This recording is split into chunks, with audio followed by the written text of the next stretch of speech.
Lizard car mentioned there was oil in the Porsche curbs 2 laps before the Aston had a huge accident. So that's very interesting. Radio chatter there off the internet giving us a clue to what we sort of suspected, is that it was not all about driver error. On-board camera with Johnny O, and here comes the Aston. Look at this, in the tow, David Leslie, creeping up ever so close, having a look, under braking for the first chicane, going past the restaurant Unodier, the restaurant 24 Heures, and down into the first chicane we go. So having a look, but not able to have a stab. No, he was able to get a nice tow from back of that Corvette, and was slowly catching, but unfortunately wasn't catching quite quick enough. Now what he's got here now is a good exit out of that chicane ahead of the Corvette. That allowed him to come out a little bit quicker. He's gone down the outside. He looks as though he's got the straight line speed over and above the Corvette, but have they? No, they're sort of neck and neck coming down here. Spine was in the toe, he's getting that break in the air. Corvette's got the line. In comes Frank Montagny for fuel after 39 minutes of the race. Is it for fuel? Is it for tyres? Is it for something else? This is not scheduled, Martin, No, not at this time of the race. These cars can run for 55 minutes to the hour.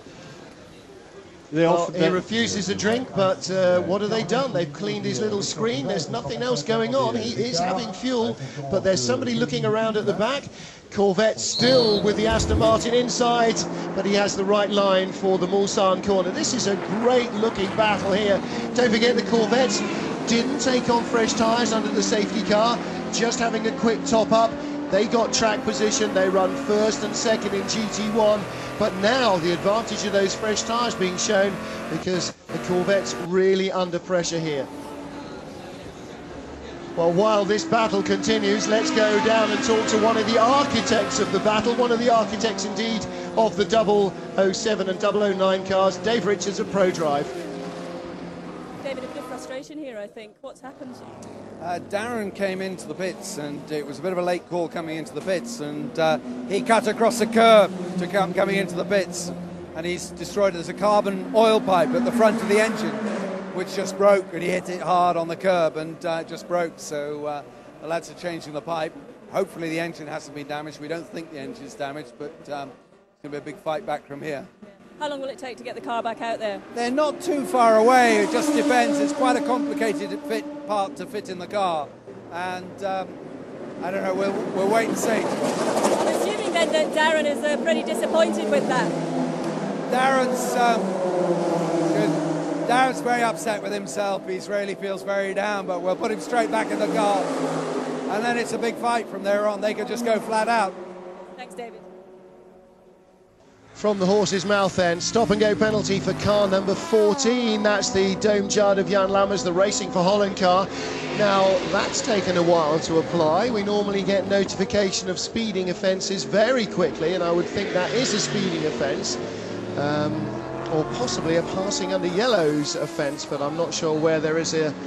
I suppose it could have been down at the Porsche curves, but we didn't see it. Anyway, the battle continues between Aston Martin's remaining competitive car, Pedro Lamy chasing Johnny O'Connell, but it is Ollie Gavin that leads in the other Corvette.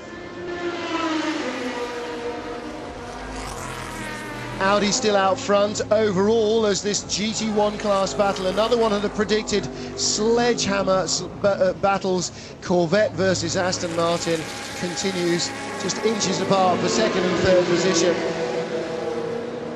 I'm just having a guess about Jan Lammers, that car was in the pits. There were a lot of people around it. I wonder if one mechanic too many touched it, David. This is sometimes a cause for stop and go.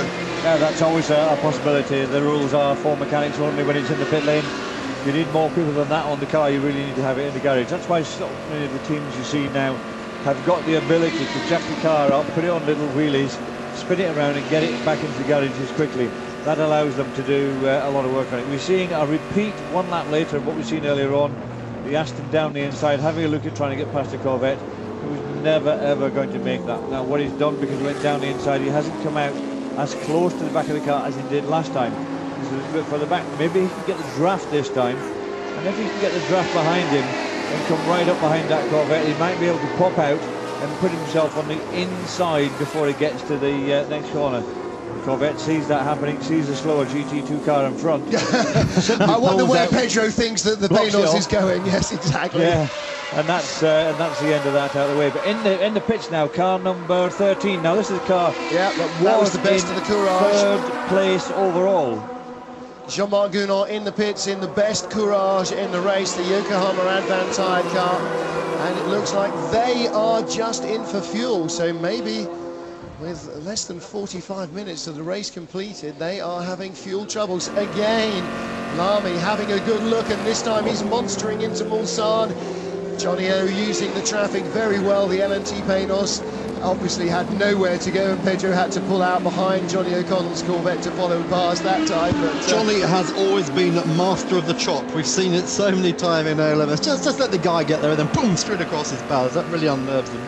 Well, that was the left-hand lane now on the public highway is the racing line for Mulsanne corner, so Pedro was always having a bit of a punt looking at the inside rather than trying it, but O'Connell knows that an hour into this race even, you're not going to actually try and rub wheels with somebody, because there's 23 more opportunities to throw the car away, and you want to avoid doing any of them. As David Richards already said, Darren Turner really disappointed with what's happened to the Aston Martin already. But out of Arnage, great view back.